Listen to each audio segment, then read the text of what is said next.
Hi friends, PSC ബിഗിനേഴ്സിലേക്ക് ഏവർക്കും സ്വാഗതം. ഇന്നത്തെ ക്ലാസ് കമ്പ്യൂട്ടറിനെ കുറിച്ചാണ്. നമുക്കറിയാം എല്ലാ PSC എക്സാമിനും കമ്പ്യൂട്ടറിനെ കുറിച്ച് ബേസിക് ആയിട്ടുള്ള കാര്യങ്ങൾ ചോദിക്കാറുണ്ട്.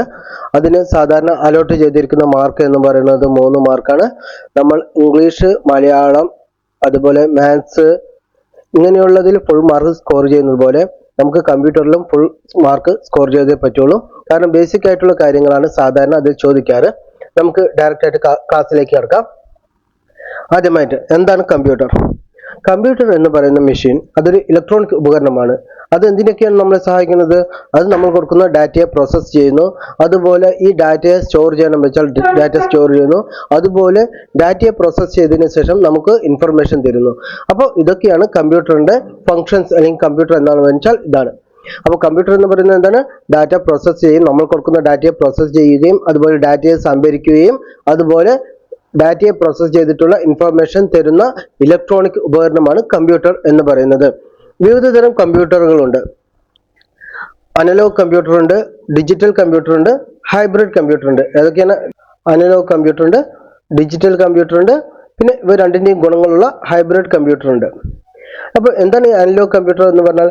അനലോഗ് കമ്പ്യൂട്ടറുകൾ എന്ന് പറഞ്ഞാൽ കണ്ടിന്യൂസ് ആയിട്ടുള്ള വാല്യൂകൾ മെഷർ ചെയ്യുന്ന ഉപകരണങ്ങളാണ് അനലോഗ് കമ്പ്യൂട്ടറുകൾ. എക്സാമ്പിൾ പറയുകയാണെങ്കിൽ ഇപ്പോൾ വോൾട്ടേജ് അല്ലെങ്കിൽ കറന്റ്, അതുപോലെ പ്രഷർ, ടെമ്പറേച്ചർ ഇങ്ങനെ മോണിറ്റർ ചെയ്യുന്ന അളവുകൾ ഉപയോഗിക്കാൻ വേണ്ടിയിട്ടാണ് ഈ അനലോഗ് കമ്പ്യൂട്ടറുകൾ ഉപയോഗിക്കുന്നത്. ഇവ വന്നിട്ട് അളവുകളെ മാത്രം അടിസ്ഥാനമാക്കി പ്രവർത്തിക്കുന്നവയാണ്. എന്താണ്? ഇവ അളവുകളെ മാത്രം അടിസ്ഥാനമാക്കി പ്രവർത്തിക്കുന്നവയാണ്. ഇവയുടെ കൃത്യത, അക്യുറസി കമ്മിയാണ്.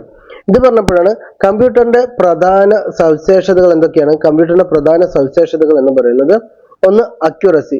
അക്യുറസി പറഞ്ഞാൽ എന്താണ്? മലയാളത്തിൽ കൃത്യത, എത്ര അക്യുറസിയാണ് എന്ന് നോക്കും.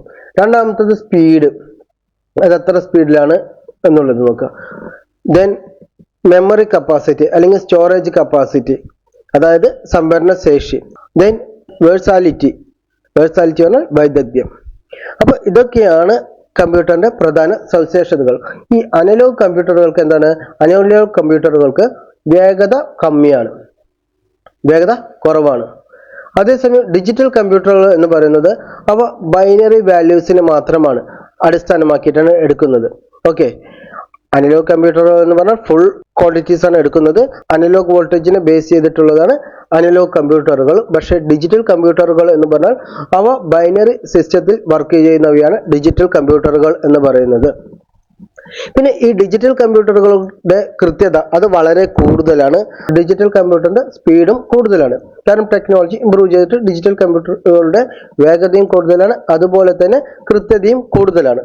ഇനി ഡിജിറ്റൽ കമ്പ്യൂട്ടറുകൾ പല വിധത്തിലുണ്ട്. ഒന്ന് മൈക്രോ കമ്പ്യൂട്ടർ ഉണ്ട്, മിനി കമ്പ്യൂട്ടർ ഉണ്ട്, സൂപ്പർ കമ്പ്യൂട്ടറുകളുണ്ട്, മെയിൻ ഫ്രെയിം കമ്പ്യൂട്ടറുകളുണ്ട്.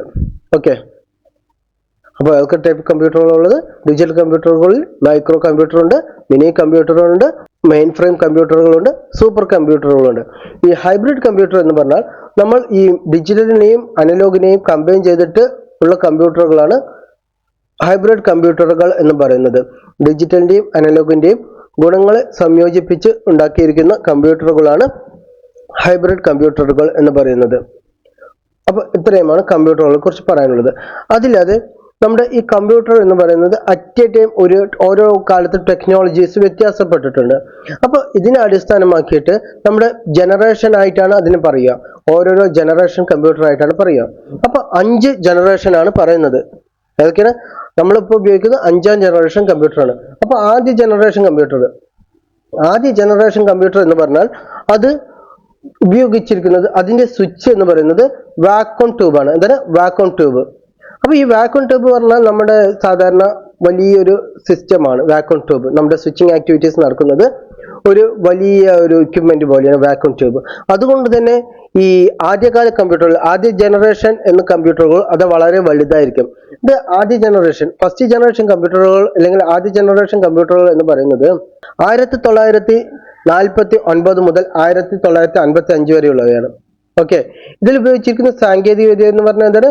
വാക്വം ട്യൂബാണ് ഇതിൽ ഉപയോഗിച്ചിരിക്കുന്ന സാങ്കേതിക വിദ്യ. അതുകൊണ്ട് തന്നെ ഇതിന്റെ സൈസ് എന്താണ്? വളരെ വലുതാണ്, വേഗതയോ വളരെ കമ്മിയാണ്. ഓക്കെ, അപ്പോൾ ഇതാണ് ആദ്യത്തെ ഫസ്റ്റ് ജനറേഷൻ കമ്പ്യൂട്ടറുകൾ എന്ന് പറയുന്നത്. ഇവയ്ക്ക് ഉദാഹരണമാണ് ഇനിയാക്ക്, എഡ്സാക്ക്, എഡ്വാക്ക്, യൂണിവാക്ക്. ഓക്കെ, അപ്പോൾ ഫസ്റ്റ് ജനറേഷൻ എന്താണ് പറയുന്നത്? ഫസ്റ്റ് ജനറേഷൻ എന്ന് പറയുന്നത് 1949 മുതൽ 1955 വരെയാണ്. അവയിൽ ഉപയോഗിച്ചിരിക്കുന്ന സാങ്കേതിക വിദ്യ അല്ലെങ്കിൽ അതിലുള്ള സ്വിച്ചിങ് എന്ന ആക്ടിവിറ്റി എന്ന് പറയുന്നത് വാക്വം ട്യൂബ് വെച്ചിട്ടാണ്. അതുകൊണ്ട് തന്നെ ഇവയുടെ സൈസ് വളരെ കൂടുതലാണ്, അതുപോലെ വേഗത വളരെ കമ്മിയാണ്. ഇവയ്ക്ക് ഉദാഹരണമാണ് ENIAC, EDSAC, EDVAC, UNIVAC എന്നിവ. ഇനി അതിനുശേഷമാണ് സെക്കൻഡ് ജനറേഷൻ കമ്പ്യൂട്ടറുകൾ. സെക്കൻഡ് ജനറേഷൻ തുടങ്ങുന്നത് 1956 മുതൽ 1965 വരെയാണ് സെക്കൻഡ് ജനറേഷൻ കമ്പ്യൂട്ടറുകൾ എന്ന് പറയുന്നത്. ഈ സമയത്ത് എന്താ കണ്ടുപിടിച്ച്? വാക്വം ട്യൂബ് മാറ്റിയിട്ട് ട്രാൻസിസ്റ്റർ. എന്താണ്? ട്രാൻസിസ്റ്റർ. ഈ ട്രാൻസിസ്റ്റർ ഉണ്ടാക്കാൻ എന്താ ഉപയോഗിക്കുക? ട്രാൻസിസ്റ്റർ ഉണ്ടാക്കാൻ ഉപയോഗിക്കുന്ന മൂലകങ്ങൾ സിലിക്കണും ജർമ്മേനിയുമാണ്. ഓക്കെ, അപ്പോൾ ഈ ട്രാൻസിസ്റ്ററിന്റെ ടെക്നോളജിയോടെ സെക്കൻഡ് ജനറേഷൻ വന്നു. ഈ vacuum tube switching activity vacuum tube പറയുന്നത് കുറച്ച് വളരെ വലുതാണ്. ട്രാൻസിസ്റ്റർ വന്നപ്പോൾ അത് ചെറുതായി. ഓക്കെ, അതുകൊണ്ട് തന്നെ എന്തായി? അതുപോലെ സ്വിച്ചിങ് ആക്ടിവിറ്റീസും ഈസിയായി. അതുകൊണ്ട് തന്നെ ഇപ്പൊ എന്തായി? വേഗത കൂടി, സൈസ് കുറച്ച് കമ്മിയായി. ഫസ്റ്റ് ജനറേഷൻ അപേക്ഷിച്ച് കുറച്ച് കമ്മിയായി. ഇതിന് എക്സാമ്പിൾ ആണ് IBM 650, IBM 1401 എന്നിവ. അതൊക്കെ IBM 650, IBM 1401 ഇവയൊക്കെ എന്തിന് എക്സാമ്പിൾ ആണ്? നമ്മുടെ സെക്കൻഡ് ജനറേഷൻ കമ്പ്യൂട്ടറിന് എക്സാമ്പിൾ ആണ്. ഇനി തേർഡ് ജനറേഷൻ കമ്പ്യൂട്ടറുകൾ. തേർഡ് ജനറേഷൻ കമ്പ്യൂട്ടറുകൾ സ്റ്റാർട്ട് ചെയ്യുന്നത് 1966 മുതൽ 1975 വരെയാണ്. 1966 മുതൽ 1975 വരെയാണ്. അപ്പോൾ ഇവയുടെ പ്രത്യേകത എന്താണ്? നമ്മൾ ഈ ട്രാൻസിസ്റ്ററിനെ എല്ലാം ഒതുക്കി വെച്ച് ഒരു സർക്യൂട്ട് ബോർഡിലേക്ക് ഇന്റഗ്രേറ്റ് ചെയ്ത് വെക്കാൻ പറ്റും. അപ്പോൾ ഇന്റഗ്രേറ്റ് സർക്യൂട്ട് ഉണ്ടാക്കി. ഇന്റഗ്രേറ്റഡ് സർക്യൂട്ട് നമുക്ക് ഒരുപാട് ട്രാൻസിസ്റ്ററുകളെ ഒരു ഇന്റഗ്രേറ്റഡ് സർക്യൂട്ടിലേക്ക് മാറ്റാൻ കഴിഞ്ഞു. അപ്പോൾ എന്ത് സംഭവിച്ചു? നമ്മുടെ ഈ ഹാർഡ്വെയറിന്റെ ടെക്നോളജി ഇൻക്രീസ് ആയി, അതുകൊണ്ട് തന്നെ സ്പീഡ് കൂടുതലായി, സൈസ് വീണ്ടും കമ്മിയായി. ഓക്കെ, സൈസ് കമ്മിയായി, വേഗത കൂടി. ഇവയ്ക്ക് എക്സാമ്പിൾ ആണ് IBM 360. അതാണ് എക്സാമ്പിൾ IBM 360. അതുപോലെ തന്നെ Honeywell 6000 series. Okay, Honeywell 6000 series. അപ്പോൾ തേർഡ് ജനറേഷൻ കമ്പ്യൂട്ടറുകൾ എന്താണ് ടെക്നോളജി ഉപയോഗിച്ചത്? ഇന്റഗ്രേറ്റഡ് സർക്യൂട്ട് ആണ്. 1966 മുതൽ 1975 വരെയാണ് തേർഡ് ജനറേഷൻ കമ്പ്യൂട്ടറുകൾ എന്ന് പറയുന്നത്. അതിന് എക്സാമ്പിൾ ആണ് ഞാൻ പറഞ്ഞത് Honeywell 6000 സീരീസും IBM 360. ഇനി ഫോർത്ത് ജനറേഷൻ. ഫോർത്ത് ജനറേഷൻ കമ്പ്യൂട്ടറുകൾ എന്താ പ്രത്യേകത? ഫോർത്ത് ജനറേഷൻ കമ്പ്യൂട്ടറുകൾ എന്ന് പറയുന്നത് 1975 മുതൽ 1986. 1975 മുതൽ 1986 വരെയാണ് ഫോർത്ത് ജനറേഷൻ എന്ന് പറയുന്നത്. ഈ ഫോർത്ത് ജനറേഷൻ എന്തായി? നമ്മൾ തേർഡ് ജനറേഷൻ പറഞ്ഞു ഇന്റഗ്രേറ്റഡ് സർക്യൂട്ട് ആണെന്ന് പറഞ്ഞു. ഫോർത്ത് ജനറേഷനിൽ നമുക്ക് വെരി ലാർജ് സ്കെയിൽ ഇന്റഗ്രേഷൻ, അതായത് VLSI ടെക്നോളജി യൂസ് ചെയ്തു. ഈ VLSI ടെക്നോളജി എന്താണ്? ഇന്റഗ്രേറ്റഡ് സർക്യൂട്ട് ഒരുപാട് ലാർജ് സ്കെയിലിൽ നമുക്ക് ചെയ്യാൻ കഴിഞ്ഞു. അതായത് നമ്മൾ പറയണമെന്ന് വെച്ചാൽ ട്രാൻസിസ്റ്റർ നമ്പർ ഇന്റഗ്രേറ്റഡ് സർക്യൂട്ട് ആക്കി മാറ്റാം. ഇന്റഗ്രേറ്റഡ് സർക്യൂട്ടിൽ കുറെ ഫിറ്റ് ചെയ്യാൻ പറ്റിയതാണ് നമ്മുടെ തേർഡ് ജനറേഷൻ എന്ന് പറഞ്ഞു. ഈ ഫോർത്ത് ജനറേഷൻ ആകുമ്പോഴേക്കും നമുക്ക് ഈ ഇന്റഗ്രേഷൻ വെരി ലാർജ് സ്കെയിലിൽ നടത്താൻ പറ്റി. അതുകൊണ്ടാണ് വെരി ലാർജ് സ്കെയിൽ ഇന്റഗ്രേഷൻ എന്ന് പറയുന്നത്. ഓക്കെ, ഇതിന്റെ എക്സാമ്പിൾ ആണ് Cray 1, Cray X MP എന്നിവ. ഫോർത്ത് ജനറേഷൻ എക്സാമ്പിൾ ആണ് Cray X MP എന്നിവ ഫോർത്ത് ജനറേഷൻ എക്സാമ്പിൾ ആണ്. ഇതിൽ ഉപയോഗിച്ചിരിക്കുന്ന ടെക്നോളജിയാണ് VLSI. ഓക്കെ, VLSI ടെക്നോളജി ഇതിൽ ഉപയോഗിച്ചിരിക്കുന്ന ടെക്നോളജിയാണ്. അടുത്തതാണ് അഞ്ചാം ജനറേഷൻ കമ്പ്യൂട്ടറുകൾ. എന്താണ്? ഫിഫ്ത്ത് ജനറേഷൻ കമ്പ്യൂട്ടറുകൾ. Okay, fifth generation. ഇതപ്പോൾ അവിടെ നിന്ന് തുടങ്ങുക 1986 മുതലുള്ളതാണ് ഈ ഫിഫ്ത്ത് ജനറേഷൻ കമ്പ്യൂട്ടറുകൾ എന്ന് പറയുന്നത്. ഇവയിൽ ഉപയോഗിച്ചിരിക്കുന്ന ടെക്നോളജി എന്ന് പറഞ്ഞാൽ അൾട്രാ ലാർജ് സ്കെയിൽ ഇന്റഗ്രേഷൻ ആണ്, ULSI ആണ്. എന്താണ്? അൾട്രാ ലാർജ് സ്കെയിൽ ഇന്റഗ്രേഷൻ ആണ് അഞ്ചാം ജനറേഷൻ കമ്പ്യൂട്ടറുകൾ. ഇപ്പോഴുള്ള കമ്പ്യൂട്ടറുകളെല്ലാം അതിന് ഉദാഹരണമാണ്. ഇതിന്റെ എക്സാമ്പിൾ ആണ് IBM നോട്ട്ബുക്ക്, Pentium PCs, പരം 10000. ഇതെല്ലാം വന്നിരിക്കുന്നത് 5th ജനറേഷൻ കമ്പ്യൂട്ടറിലാണ്. അപ്പോൾ എന്തൊക്കെയാണ് പറഞ്ഞത്? നമ്മൾ ഇങ്ങനെ കമ്പ്യൂട്ടറുകളെ തലമുറകളായിട്ട് എടുക്കുന്ന സമയത്ത് ഫസ്റ്റ് ജനറേഷൻ കമ്പ്യൂട്ടറുകൾ എന്ന് പറയുന്നത് വാക്വം ട്യൂബാണ്. അതിൻ്റെ സാങ്കേതിക വിദ്യ സ്വിച്ചിങ്ങിന് വേണ്ടി ഉപയോഗിച്ചിരിക്കുന്ന വാക്വം ട്യൂബാണ്. അപ്പോൾ അത് വളരെ വലുതാണ്, അതുകൊണ്ട് തന്നെ സൈസ് വളരെ കൂടുതലാണ്. അവയുടെ വേഗത വളരെ കമ്മിയാണ്, അക്യുറസിയും കമ്മിയാണ്. അത് 1949 മുതൽ 1955 വരെയാണ് ഉപയോഗിച്ചിരിക്കുന്നത്. ആ ഒരു ജനറേഷൻ കമ്പ്യൂട്ടറാണ് ഫസ്റ്റ് ജനറേഷൻ കമ്പ്യൂട്ടറുകൾ. ഇതിന് ഉദാഹരണമാണ് യൂണിവാക്ക്, എഡ്സാക്ക്, ഇനിയാക്ക് എക്സെട്ര. ഇനി രണ്ടാം ജനറേഷൻ കമ്പ്യൂട്ടറുകൾ എന്ന് പറയുന്നത്, അപ്പോഴേക്കും നമ്മൾ ട്രാൻസിസ്റ്റർ കണ്ടുപിടിച്ചു. ട്രാൻസിസ്റ്റർ ഉണ്ടാക്കിയിരിക്കുന്നത് സിലിക്കണും ജർമ്മനിയും വെച്ചാണ്. 1956 മുതൽ 1965 വരെയാണ് സെക്കൻഡ് ജനറേഷൻ കമ്പ്യൂട്ടറുകൾ. അതിന് ഉദാഹരണമാണ് IBM 650, IBM 1401 എന്നിവ. ഇനി മൂന്നാം ജനറേഷൻ കമ്പ്യൂട്ടറുകൾ എന്ന് പറയുന്നത് നമ്മൾ ഇന്റഗ്രേറ്റഡ് സർക്യൂട്ട് കണ്ടുപിടിച്ചു. ഈ ട്രാൻസിസ്റ്റർ എല്ലാം അടുക്കി വെച്ചുള്ള ഒരു ഇതാണ് ഇന്റഗ്രേറ്റ് ചെയ്യാൻ പറ്റിയിട്ടുള്ള ഒരു ഐഡിയ കണ്ടുപിടിച്ചു. അതാണ് ഇന്റഗ്രേറ്റഡ് സർക്യൂട്ട് ടെക്നോളജി. അത് കാരണം വീണ്ടും സൈസ് കമ്മിയായി. അതിന് ഉദാഹരണമാണ് അണീവൽ 6000 സീരീസും IBM 360. ഇതൊക്കെ തേർഡ് ജനറേഷൻ കമ്പ്യൂട്ടറുകളാണ്.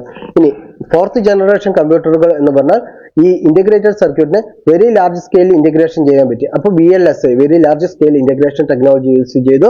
ഇത് സ്റ്റാർട്ട് ചെയ്യുന്നത് 1975 മുതൽ 1986 വരെയാണ്. ഇതിന് എക്സാമ്പിൾ ആണ് ക്രേ 1ഉം ക്രേ XMPയും ഞാൻ പറഞ്ഞത്.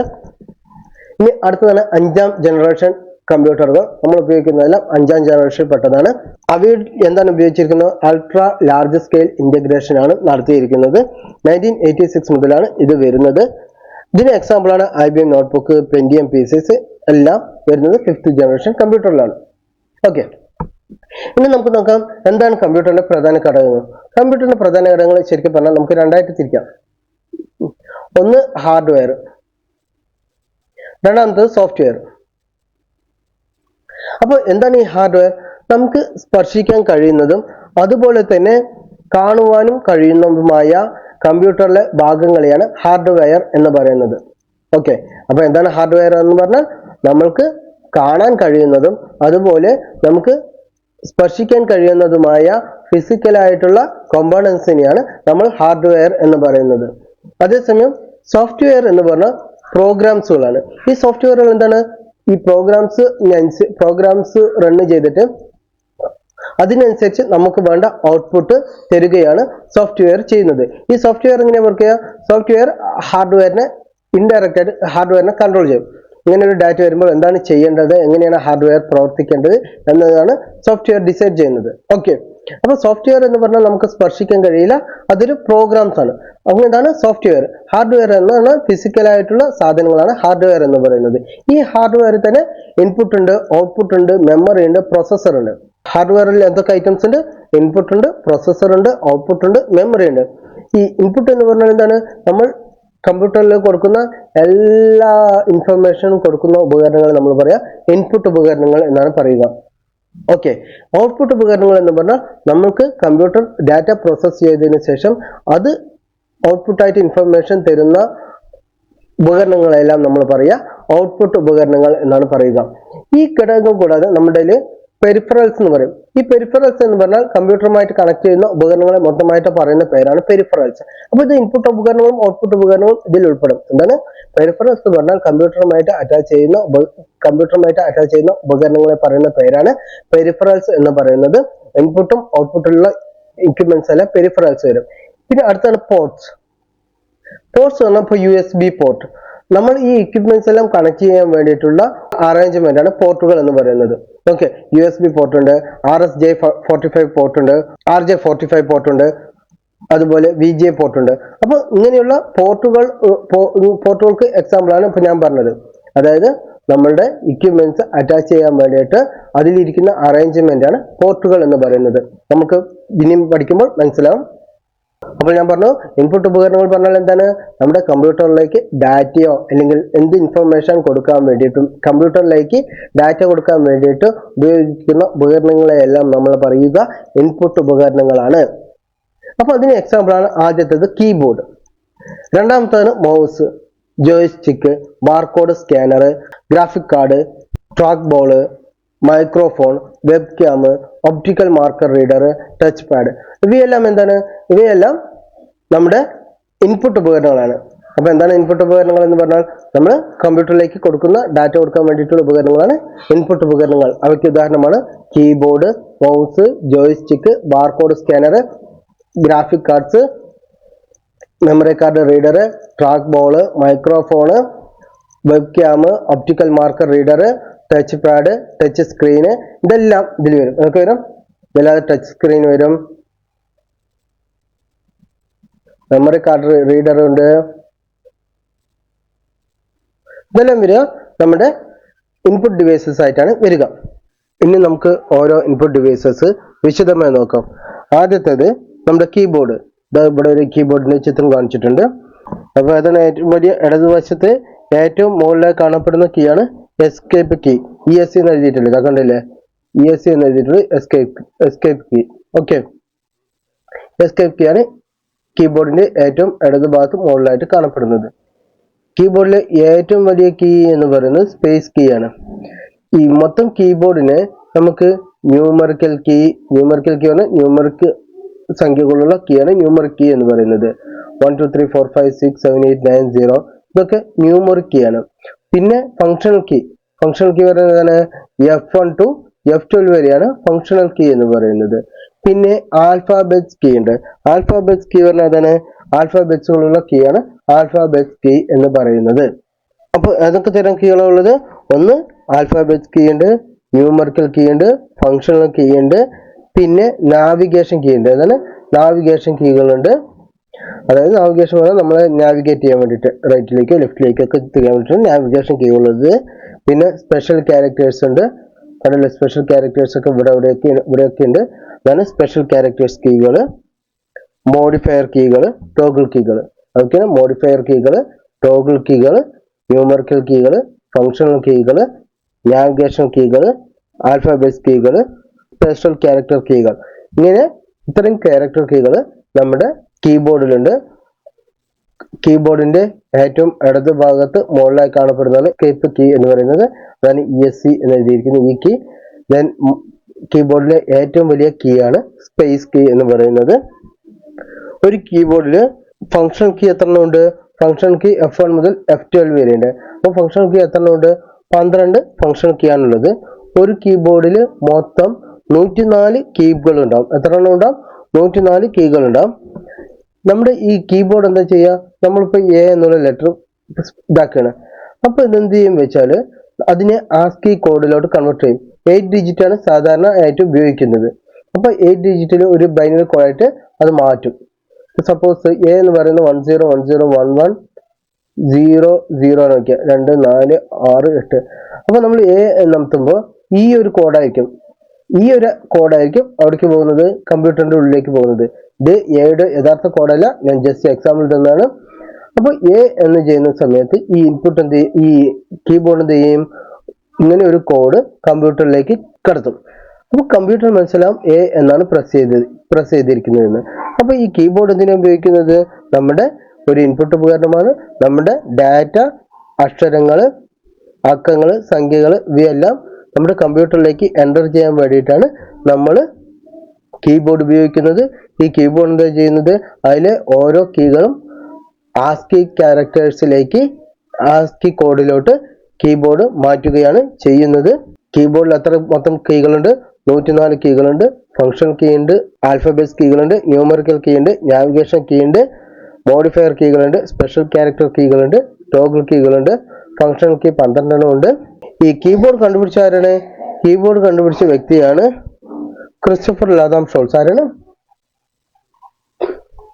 ക്രിസ്റ്റഫർ ലതാം ഷോൾസ് ആണ് എന്ത് കണ്ടുപിടിച്ചത്? നമ്മുടെ കീബോർഡ് കണ്ടുപിടിച്ചത്. കീബോർഡുകൾ രണ്ട് വിധത്തിലുണ്ട്. വയർഡ് കീകളുണ്ട്, വയർലെസ് കീകളുണ്ട്. വയർലെസ് കീബോർഡ് ഉണ്ട്, വയർഡ് കീബോർഡ് ഉണ്ട്. വയർഡ് കീബോർഡ് പറഞ്ഞാൽ ഇത് കമ്പ്യൂട്ടറുമായിട്ട് കണക്ട് ചെയ്യാൻ ഒരു വയർ ഉണ്ടാവും. ഇത് എവിടേക്ക് കണക്ട് ചെയ്യാം? സാധാരണ USB-യിലാണ് നമ്മളിപ്പോൾ കണക്ട് ചെയ്യാറ്. പണ്ട് ഒരു PS2 പറഞ്ഞൊരു കണക്ടർ ഉണ്ടായിരുന്നു. PS2 പറഞ്ഞൊരു പോർട്ട് ഉണ്ടായിരുന്നു, അതിലോട്ട് കണക്ട് ചെയ്യും. ഇപ്പോൾ സാധാരണ USB കണക്ടറുകളാണ് ഉള്ളത്. അപ്പോൾ ഈ കീബോർഡിന് വയർഡ് കീബോർഡ് ഉണ്ട്, വയർലെസ് കീബോർഡ് ഉണ്ട്. വയർലെസ് കീബോർഡ് എന്ന് പറഞ്ഞാൽ നമ്മൾ വയറിലൊന്നും ഇല്ലാതെ റേഡിയോ ഫ്രീക്വൻസി അല്ലെങ്കിൽ ഇൻഫ്രാറെഡ് ഫ്രീക്വൻസി മുഖാന്തരം കമ്പ്യൂട്ടറുമായിട്ട് CPM-ആയിട്ട് ബന്ധിപ്പിച്ചിട്ടുള്ളവയാണ് വയർലെസ് കീബോർഡുകൾ എന്ന് പറയുന്നത്. ഇനി നമുക്ക് ചില ഷോർട്ട് കട്ടുകൾ പഠിക്കാനുണ്ട്. അത് സാധാരണ ക്വസ്റ്റ്യൻ ചോദിച്ചിട്ടുള്ള കണ്ടിട്ടുണ്ട്. Ctrl+C, അതായത് കൺട്രോൾ കീയും C കീയും ഒരുമിച്ച് അമർത്തി എന്ത് സംഭവിക്കും? നമ്മൾ സെലക്ട് ചെയ്തത് കോപ്പി ആവും. ഇനി കൺട്രോൾ കീയും V കീയും ചെയ്താൽ എന്താവും? കോപ്പി ചെയ്ത് നമുക്ക് പേസ്റ്റ് ചെയ്യാൻ പറ്റും. ഇനി കൺട്രോൾ കീയും X കീയും പ്രസ് ചെയ്ത് എന്താവും? അത് കട്ടാവും. നമ്മൾ സെലക്ട് ചെയ്ത് കട്ടാവും. ഇത് രണ്ടും തമ്മിൽ എന്താ വ്യത്യാസം? വെച്ചാൽ ഈ Ctrl+X കീ അടിച്ചാൽ നമ്മൾ സെലക്ട് ചെയ്തത് അവിടെ ഇല്ലാണ്ടാവും. പക്ഷെ അവിടെ നിന്ന് ഇല്ലാണ്ടാവുന്നതിനോടൊപ്പം തന്നെ അത് കോപ്പി ആയിട്ട് മെമ്മറി സൂക്ഷിച്ചു വെച്ചിട്ടുണ്ട്. നമ്മൾ അതിനുശേഷം വേറെ എവിടെയാണ് പോയിട്ട് ഇതാവുന്നത് അവിടെ അത് പേസ്റ്റ് ചെയ്യാൻ പറ്റും.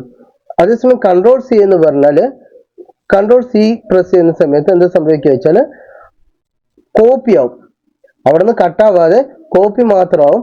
ഇവിടെ നിന്നുള്ള ഒരു കോപ്പിയും കൂടി നമുക്ക് എക്സ്ട്രാ ആയിട്ടുണ്ടാവും. ഇപ്പൊ നമ്മുടെ ഇവിടെ ഒരു സെലക്ട് ചെയ്യുന്ന വെച്ചാൽ നമുക്ക് ഇവിടെയാണ് പേസ്റ്റ് ചെയ്യുന്നത് വെച്ചാൽ അവിടെയും ഉണ്ടാവും, ഇവിടെയും ഉണ്ടാവും. അതേസമയം Ctrl+X ആണ് ചെയ്യുന്നത് വെച്ചാൽ ഇവിടെ ഇല്ലാവാതെ നമ്മൾ പിന്നെ എവിടെയാണ് പേസ്റ്റ് ചെയ്തത് അവിടെ മാത്രമായിരിക്കും Ctrl+X ചെയ്യുന്ന സമയത്ത്, Ctrl+X ചെയ്തിട്ട് Ctrl+V ചെയ്യുന്ന സമയത്ത് ഉണ്ടാവുക. ഓക്കെ, Ctrl+X കട്ട് ചെയ്യാൻ, Ctrl+V പേസ്റ്റ് ചെയ്യാനാണ് ഉള്ളത്. ഇനി Ctrl+A എന്തിനാണ്? Ctrl+A വന്നിട്ട് എല്ലാം സെലക്ട് ചെയ്യാനാണ്. Select all. Ctrl+A വന്നിട്ട് സെലക്ട് ഓളിനാണ്. Ctrl+F എന്തിനാണ്? Ctrl+F വന്നിട്ട് ഫൈൻഡ് ചെയ്യാനാണ്. നമുക്ക് എന്തെങ്കിലും ഒരു PDF ഫയലാണ് വെച്ചാൽ അതിൽ കണ്ടുപിടിക്കാനോ, അതിലൊരു വാക്യം കണ്ടുപിടിക്കാനോ, അല്ലെങ്കിൽ ഫോൾഡറാണ് വെച്ചാൽ ഫോൾഡറിൽ ഇത് കണ്ടുപിടിക്കാനൊക്കെ Ctrl+F യൂസ് ചെയ്യാം. Ctrl+H പറഞ്ഞാലോ? Ctrl+H എന്ന് പറയുന്നത് റീപ്ലേസ് ചെയ്യാനാണ്. എന്താണ്? Ctrl+H റീപ്ലേസിനാണ്. Then Ctrl+G എന്നാൽ എന്താണ്? Go to ആണ്. Ctrl+G പറഞ്ഞാൽ go to ആണ്. Ctrl+Z എന്തിനാണ്? Ctrl+Z പറയുന്നത് അൺഡു ചെയ്യാനാണ്. നമ്മൾ ഓൾറെഡി ചെയ്ത ഫംഗ്ഷന് വീണ്ടും മായ്ക്കെന്തെങ്കിലും ചെയ്താൽ അത് ബാക്കിലോട്ട് പോകാൻ വേണ്ടിയിട്ടാണ് Ctrl+Z എന്ന് പറയുന്നത്. അതേസമയം ഇതിന്റെ ഓപ്പോസിറ്റ് ആണ് Ctrl+Y എന്ന് പറയുന്നത്. അതെന്താണ്? റിഡ്യൂ ചെയ്യാൻ. അപ്പോൾ Ctrl+Z എന്താ സംഭവിക്കുക വെച്ചാൽ നമ്മൾ അതൊന്ന് ചെയ്തു, അതിന് തൊട്ട് മുമ്പത്തെ കാര്യമാണ് വേണ്ടത് വെച്ചാൽ നമ്മൾ ഒരിക്കൽ Ctrl+Z എന്ത് ജസ്റ്റ് ബാക്കിലെ കാര്യം നടക്കും. ജസ്റ്റ് തൊട്ട് ബാക്കിൽ എന്താണ് ചെയ്തത് വെച്ചാൽ അതിലേക്ക് പോകും. അതേസമയം Ctrl+Y ആണ് അമർത്തിയ വെച്ചാൽ റിഡ്യൂ ആണ് നടക്കുക. Ctrl+Y അമർത്തിയ റിഡ്യൂ ആണ് നടക്കുക. അപ്പോൾ എന്താ സംഭവിക്കുക വെച്ചാൽ നമ്മൾ എന്തെങ്കിലും മാറ്റിയത് ഫസ്റ്റ് അഡ്വാൻസിലേക്ക് പോകണം എന്ന് വെച്ചാൽ Ctrl+Y ആണ് അടിക്കേണ്ടത്. Alt+F4 എന്താണ്? Alt+F4 ആണ് എക്സിറ്റ് ചെയ്യാൻ അതുപോലെ ക്ലോസ് ചെയ്യാൻ വേണ്ടിയിട്ടാണ് Alt+F4 ഉപയോഗിക്കുന്നത്. ദെൻ F5 എന്തിനാണ്? F5 റിഫ്രഷിനാണ് ഉപയോഗിക്കുന്നത്. F2 റീനെയിമിനാണ്. എന്തിനാണ്? റീനെയിമിനാണ് ഉപയോഗിക്കുന്നത്. അപ്പോൾ ഒന്നും കൂടി പറഞ്ഞുതരാം. അപ്പോൾ എന്തൊക്കെയാണ് നമ്മുടെ കീബോർഡിലെ ഷോർട്ട് കട്ട് കീകളൊക്കെയാണ്? Ctrl+C അടിച്ചാൽ കോപ്പി ആവും. Ctrl+V പേസ്റ്റിങ്ങിനാണ്. Ctrl+X കട്ടിങ്ങിനാണ്. Ctrl+A select ഓളിനാണ്. Ctrl+F find ചെയ്യാനാണ്. Ctrl+H റീപ്ലേസ് ചെയ്യാനാണ്. Ctrl+G ഗോ ടു ആണ്. Ctrl+Z അൺഡു ചെയ്യാനാണ്. Ctrl+Y റിഡ്യൂ ചെയ്യാനാണ്. Alt+F4 ക്ലോസ് ചെയ്യാൻ അല്ലെങ്കിൽ എക്സിറ്റ് ചെയ്യാൻ വേണ്ടിയിട്ടാണ്. F5 പറഞ്ഞാൽ റിഫ്രഷ് ചെയ്യാൻ വേണ്ടിയിട്ടാണ്. F2 എന്ന് പറയുന്നത് റീനെയിം ചെയ്യാനാണ്. ഓക്കെ, ഇങ്ങനെയാണ് ഷോർട്ട് കട്ട് കീകൾ ഉള്ളത്. ഇനി അടുത്ത എന്താ നോക്കുക? അടുത്ത വന്നിട്ട് മൗസ് ആണ്. നമ്മൾ സാധാരണ ലാപ്ടോപ്പിൽ മൗസ് എന്ന് പറയുന്നത് ഒരു പോയിന്റിംഗ് ഡിവൈസസ് ആണ്. ഒന്ന് പോയിന്റിംഗ് ഡിവൈസസ് ആണ്. ഇതെന്തിനാ ഉപയോഗിക്കുക? ഇതില് രണ്ട് കീകളാണുള്ളത്, ഒരു ലെഫ്റ്റ് കീയും ഒരു റൈറ്റ് കീയും. ഓക്കെ, ഈ ലെഫ്റ്റ് കീ എന്ന് പറയുന്നത് നമ്മൾക്ക് സെലക്ട് ചെയ്യാന്, അതുപോലെ രണ്ട് തവണ ഡബിൾ ക്ലിക്ക് അടിച്ചാൽ ആ ഫയൽ ഓപ്പൺ ചെയ്യാന്, നമ്മൾ അങ്ങനെയാണ് ഓപ്ഷൻ സെലക്ട് ചെയ്തിരിക്കുക, അതുപോലെ ഉണ്ടാവും. ബട്ട് സാധാരണ ഈ ലെഫ്റ്റ് കീ എന്ന് പറയുന്നത് ഡ്രാഗ് ചെയ്യാൻ, സെലക്ട് ചെയ്യാൻ, ഇതിനൊക്കെയാണ് നമ്മുടെ ലെഫ്റ്റ് കീ ഉപയോഗിക്കുന്നത്. അതേസമയം റൈറ്റ് കീ ഉപയോഗിക്കുന്നത് എന്തിനാണെന്ന് വെച്ചാൽ ഷോർട്ട് കട്ട് കമാൻഡുകൾ പ്രവർത്തിപ്പിക്കാൻ വേണ്ടിയിട്ടാണ് നമ്മൾ എന്ത് ഉപയോഗിക്കുന്നത്? മൗസിന്റെ റൈറ്റ് കീ ഉപയോഗിക്കുന്നത്. അപ്പോൾ മൗസിന്റെ റൈറ്റ് കീ എന്തിനാണ് ഉപയോഗിക്കുന്നത്? ഷോർട്ട് കട്ടുകൾ. ഇപ്പോൾ ഞാൻ കാണിച്ചുതരാം. കണ്ടില്ലേ? ഇങ്ങനെ വരുന്നതാണ് നമ്മുടെ മൗസിന്റെ റൈറ്റ് ക്ലിക്ക് ഉപയോഗിച്ചാലാണ് ഇങ്ങനെ വരിക. പിന്നെ ഈ മൗസ് കണ്ടുപിടിച്ച ആരാണ്? മൗസ് കണ്ടുപിടിച്ചത് ഡോഗ്ലസ് ഏംഗൽബർഗ് ആണ്. ഡോഗ്ലസ് ഏംഗൽബർട്ട് ആണ് എന്ത് കണ്ടുപിടിച്ചത്? മൗസ് കണ്ടുപിടിച്ചത്. ആരാണ്? ഡോഗ്ലസ് ഏംഗൽബർട്ട്. ഡോഗ്ലസ് ഏംഗൽബർട്ട് ആണ് മൗസ് കണ്ടുപിടിച്ചത്. അപ്പൊ മൗസ് എന്തൊക്കെയാ പറഞ്ഞത്? ഞാൻ ലെഫ്റ്റ് ക്ലിക്ക് ഉണ്ട്, റൈറ്റ് ക്ലിക്ക് ഉണ്ട്. ലെഫ്റ്റ് രണ്ട് കീകളുള്ളത്, ഒന്ന് ലെഫ്റ്റ് കീ, ഒന്ന് റൈറ്റ് കീ. ഇത് സ്ക്രോൾ ബട്ടൺ. ഈ സ്ക്രോൾ ബട്ടൺ വെച്ച് നമുക്ക് എന്ത് ചെയ്യാം? മുകളിൽ നിന്ന് താഴേക്ക് സ്ക്രോൾ ചെയ്ത് നോക്കാം. ലെഫ്റ്റ് കീ എന്ന് പറയുന്നത് നമ്മുടെ ഇത് ഡ്രാഗ് ചെയ്യാൻ, സെലക്ട് ചെയ്യാൻ, ഇതിനൊക്കെ വേണ്ടിയിട്ടാണ് നമ്മുടെ ലെഫ്റ്റ് കീ ഉപയോഗിക്കുന്നത്. അതേസമയം റൈറ്റ് കീ എന്ന് പറയുന്നത് നമ്മൾക്ക് ഷോർട്ട് കട്ട് കമാൻഡുകൾ കൊടുക്കാൻ വേണ്ടിയിട്ടാണ് നമ്മൾ റൈറ്റ് കീ ഉപയോഗിക്കുന്നത്. മൗസിലും വയർഡ് ഉണ്ട്, വയർലെസ് ഉണ്ട്. വയർഡ് സാധാരണ USB പോർട്ടിലായിട്ടാണ് കണക്ട് ചെയ്യുക. വയർലെസ് സാധാരണ റേഡിയോ ഫ്രീക്വൻസി അല്ലെങ്കിൽ ഇൻഫ്രാറെഡ് ഫ്രീക്വൻസി ആയിട്ടാണ് കണക്ട് ആവുന്നത്. പിന്നെ 2-3 തരത്തിലുള്ള മൗസുകളുണ്ട്. ഒന്ന് ബോൾ മൗസ് ഉണ്ട്, പിന്നെ ഒപ്റ്റിക്കൽ മൗസ് ഉണ്ട്, ലേസർ മൗസ് ഉണ്ട്. ബോൾ മൗസിൽ എങ്ങനെയാണെന്ന് വെച്ചാൽ അത് പണ്ട് തൊട്ടുള്ള മൗസാണ് ബോൾ മൗസ് എന്ന് പറയുന്നത്. അതിൽ മൗസിന്റെ താഴെ ഒരു ബോൾ ഉണ്ടാവും.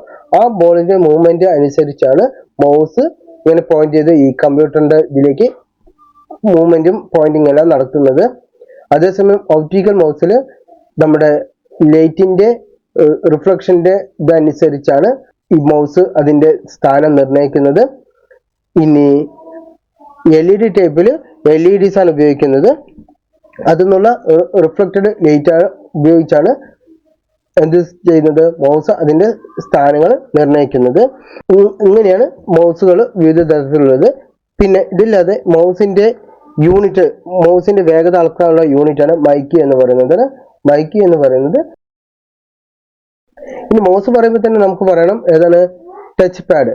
നമ്മുടെ ലാപ്ടോപ്പിൽ അതുപോലെ പോർട്ടബിൾ ആയിട്ടുള്ള കമ്പ്യൂട്ടറിലൊക്കെ നമ്മൾ ഉപയോഗിക്കുന്ന മൗസിന് പകരം ഉപയോഗിക്കുന്ന ഒരു ഉപകരണമാണ് ടച്ച് പാഡ് എന്ന് പറയുന്നത്. സാധാരണ നമുക്കറിയാം ലാപ്ടോപ്പിന്റെ താഴ്ഭാഗത്തുണ്ടാകുന്ന ഒരു ഇതാണ് ടച്ച് പാഡ് എന്ന് പറയുന്നത്.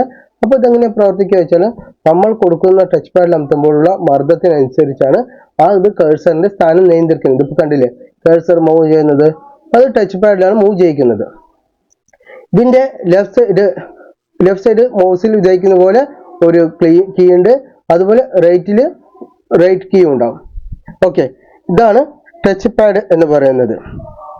അപ്പോൾ ടച്ച് പാഡ് എന്താണ്? മൗസിന് പകരമായിട്ട് ലാപ്ടോപ്പിൽ ഉപയോഗിക്കുന്നതാണ് നമ്മുടെ ടച്ച് പാഡ് എന്ന് പറയുന്നത്. ഇത് ഒരു പോയിന്റിംഗ് ഡിവൈസ് തന്നെയാണ്. നമ്മൾ കൊടുക്കുന്ന മർദ്ദത്തിനനുസരിച്ച് മർദ്ദം ചെക്ക് ചെയ്തിട്ടാണ് അത് വർക്ക് ചെയ്യുന്നത്. ലെഫ്റ്റ് കീയും റൈറ്റ് കീയും ഉണ്ട്. അതുപോലെ ഈ സൈഡിൽ എന്തുണ്ട്? ഈ സൈഡിൽ അത് സ്ക്രോൾ ചെയ്യാനും പറ്റും. ഇതാണ് ടച്ച് പാഡ് എന്ന് പറയുന്നത്. അടുത്താണ് മോഡം. മോഡം എന്തിനാ ഉപയോഗിക്കുന്നത്? മോഡുലേറ്റർ, ഡിമോഡുലേറ്റർ എന്നതിന്റെ ചുരുക്ക പേരാണ് modulator, demodulator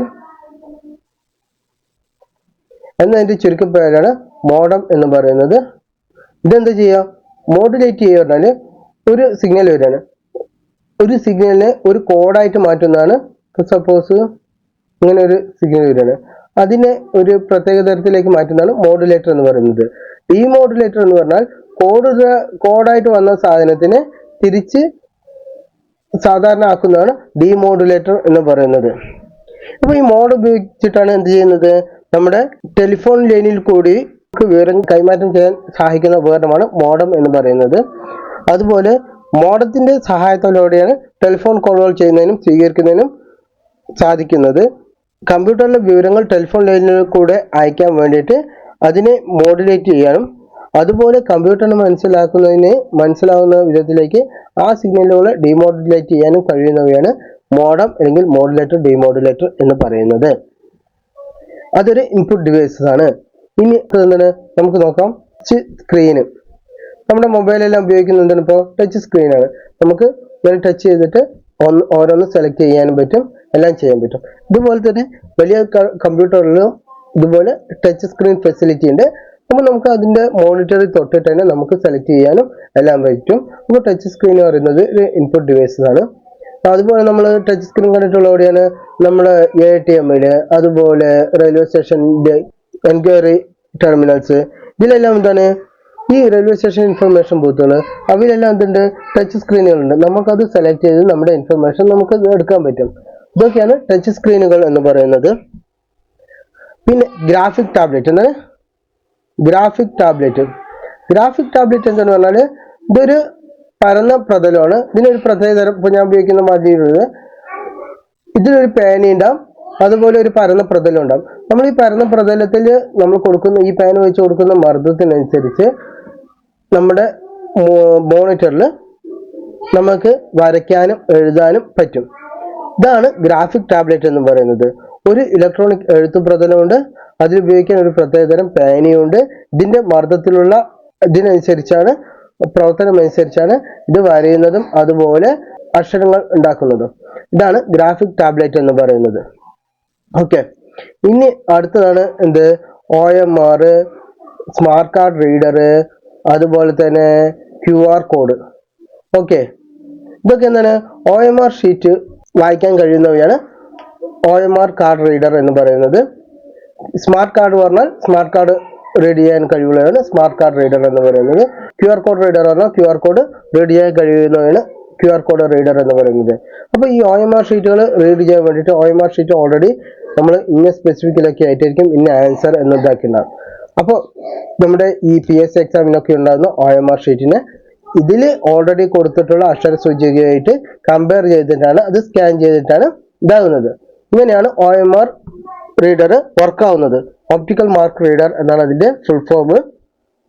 smart card reader എന്ന് പറഞ്ഞാൽ ഡാറ്റ സംഭരിക്കാനും വിനിമയം ചെയ്യാൻ കഴിയുന്ന ഒരു കാർഡാണ് ഈ സ്മാർട്ട് കാർഡ് എന്ന് പറയുന്നത്.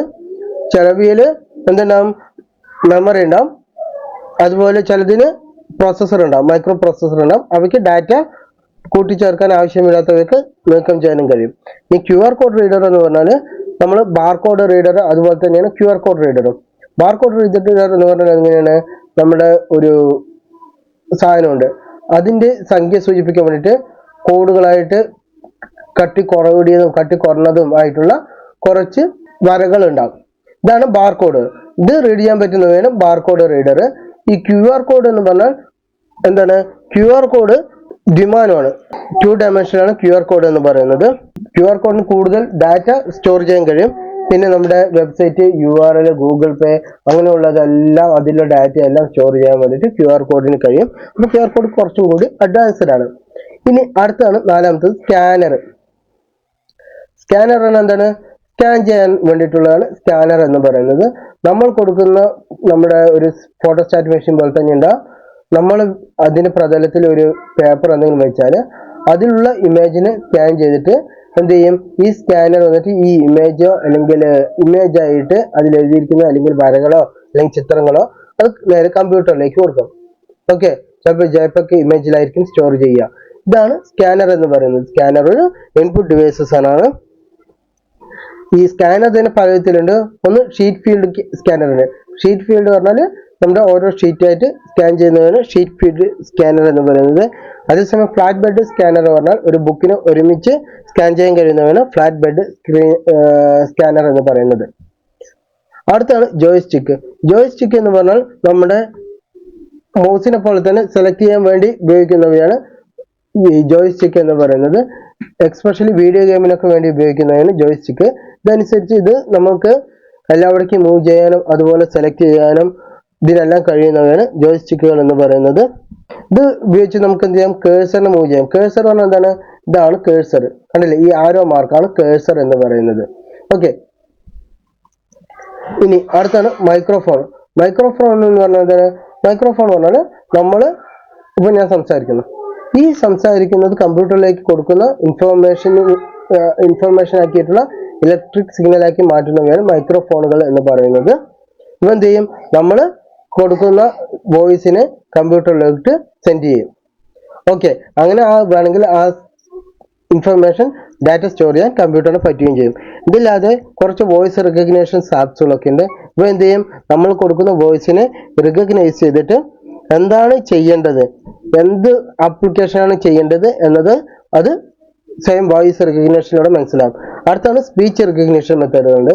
അപ്പോൾ ഈ സ്പീച്ച് റെക്കഗ്നേഷൻ എന്താവും, നമ്മൾ കൊടുക്കുന്ന വോയിസിനനുസരിച്ച് എന്ത് ടെക്സ്റ്റ് ചെയ്യുന്നത്, എന്താണ് മെസ്സേജ് ചെയ്യേണ്ടത് അത് തീരുമാനിക്കും. അതാണ് മൈക്രോഫോൺ എന്ന് പറയുന്നത്. ഇനി ഡിജിറ്റൽ ക്യാമറ എന്താ ചെയ്യുക, നമ്മൾ എടുക്കുന്ന ഫോട്ടോസിനെ നമ്മുടെ കമ്പ്യൂട്ടറിലേക്ക് കൊടുക്കാൻ കഴിയുന്നവയാണ് ഡിജിറ്റൽ ക്യാമറ എന്ന് പറയുന്നത്. ഇതൊക്കെ എന്താണ്, ഇൻപുട്ട് ഡിവൈസിലാണ്. നമ്മൾ വീഡിയോ ക്യാമറ വെച്ചിട്ട് നമുക്ക് മറ്റൊരാളെ വിളിക്കാൻ പറ്റും. അപ്പൊ നമ്മുടെ വീഡിയോ എടുത്ത് കമ്പ്യൂട്ടറിലോട്ട് ഇൻഫർമേഷൻ ഇൻപുട്ട് ആയിട്ട് കൊടുക്കുന്നവയാണ് ഡിജിറ്റൽ ക്യാമറ എന്ന് പറയുന്നത്. അപ്പൊ നമ്മൾ പിന്നെ അടുത്താണ് ബയോമെട്രിക് സെൻസർ എന്ന് പറഞ്ഞാൽ എന്താണ്, നമ്മുടെ ശാരീരികമായിട്ടുള്ള കുറച്ച് പെക്യുലിയാരിറ്റീസ് ഉണ്ട്. അത് ഓരോ മനുഷ്യനും ഡിഫറെന്റ് ആയിട്ടുള്ള കുറച്ച് പെക്യുലിയാരിറ്റീസ് ഉണ്ട്. ഫോർ എക്സാമ്പിൾ പറയുകയാണെങ്കിൽ എന്താണ്, വിരലടയാളം, അതുപോലെ തന്നെ കണ്ണിന്റെ സെൻസർ, കണ്ണിന്റെ ഐറിസ്, ഇവയെല്ലാം ഓരോ ആൾക്കാരുടെയും വ്യത്യാസമാണ്. ഇതനുസരിച്ച് ഇവ നമുക്ക് സ്റ്റോർ ചെയ്യാനും നമുക്ക് ബയോമെട്രിക് സെൻസർ വെച്ച് പറ്റും. അപ്പൊ ഇതൊക്കെ എന്താണ്, ഇൻപുട്ട് ഡിവൈസസ് ആണ്. അപ്പൊ നമ്മൾ ഒരിക്കൽ കൂടി നോക്കാം എന്തൊക്കെ ഇൻപുട്ട് ഡിവൈസസുകളാണ് നമ്മൾ പഠിച്ചത്. ഒന്നാമത്തെ കീബോർഡ്, രണ്ടാമത്തെ എന്താണ്, മൗസ്, മൂന്നാമത്തെ എന്താണ്, ടച്ച് പാഡ്, നാലാമത്തെ എന്താണ്, touch screen, 5 joystick, 6 camera, 7 microphone, 8 OMR, QR, barcode, smart card reader, biometric scanner,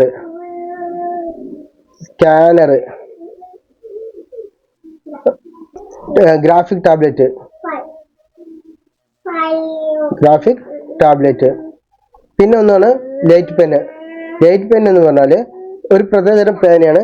ഇത് നമ്മുടെ മോണിറ്ററിൽ വെച്ചാൽ അതിലെ ലൈറ്റിനനുസരിച്ച് അവിടെയുള്ള പ്രകാശം തിരിച്ചറിയാൻ നമുക്ക് അങ്ങനെ സ്ക്രീനിൽ തന്നെ വരയ്ക്കാനൊക്കെ പറ്റും.